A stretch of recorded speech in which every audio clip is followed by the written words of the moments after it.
ഒരു ചിലത്തിലെ ഒരു പാവപ്പെട്ട മുയലുണ്ടായിരുന്നു. ഒരു ദിവസം വിശന്ന് വലഞ്ഞിരിക്കുമ്പോൾ ഭക്ഷണം തേടി കാട്ടിലേക്ക് നടക്കാനായി തുടങ്ങി. അങ്ങനെ ഇരിക്കെ ഒരു കാരറ്റ് തോട്ടം കാണുകയും അവിടെ നിന്ന് കാരറ്റ് പറിച്ച് തിന്നുകയും ചെയ്തു. മുയല് വളരെയധികം സന്തോഷവാനായി.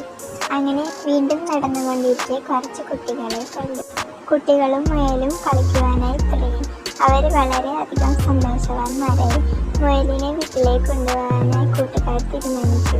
വീട്ടിലേക്ക് കൊണ്ടുപോവുകയും മുയലിന് ഭക്ഷണം കൊടുക്കുകയും ചെയ്തു. കുട്ടികൾ മുയലിന് വീട് ഉണ്ടാക്കി കൊടുക്കുകയും ചെയ്തു. അങ്ങനെ മുയൽ വളർന്നു വലുതായി. കാട്ടിലേക്ക് ഒറ്റയ്ക്ക് പോയി തുടങ്ങി. അങ്ങനെ ഒരു ദിവസം കാട്ടിലേക്ക് പോയപ്പോഴാണ് വേറെ ഒരു മുയലിനെ കണ്ടത്. അങ്ങനെ അവർ രണ്ടുപേരും കൂട്ടുകാരായി. ആ മുയലിനെ വീട്ടിലേക്ക് കൂട്ടിക്കൊണ്ടുവരികയും വീട്ടിലേക്ക് ആ പുതിയ മുയലിനെ സ്വീകരിക്കുകയും ചെയ്തു. അങ്ങനെ രണ്ട് മുയലും വളരെയധികം സന്തോഷവാന്മാരായി അവിടെ ജീവിക്കുകയും ചെയ്തു.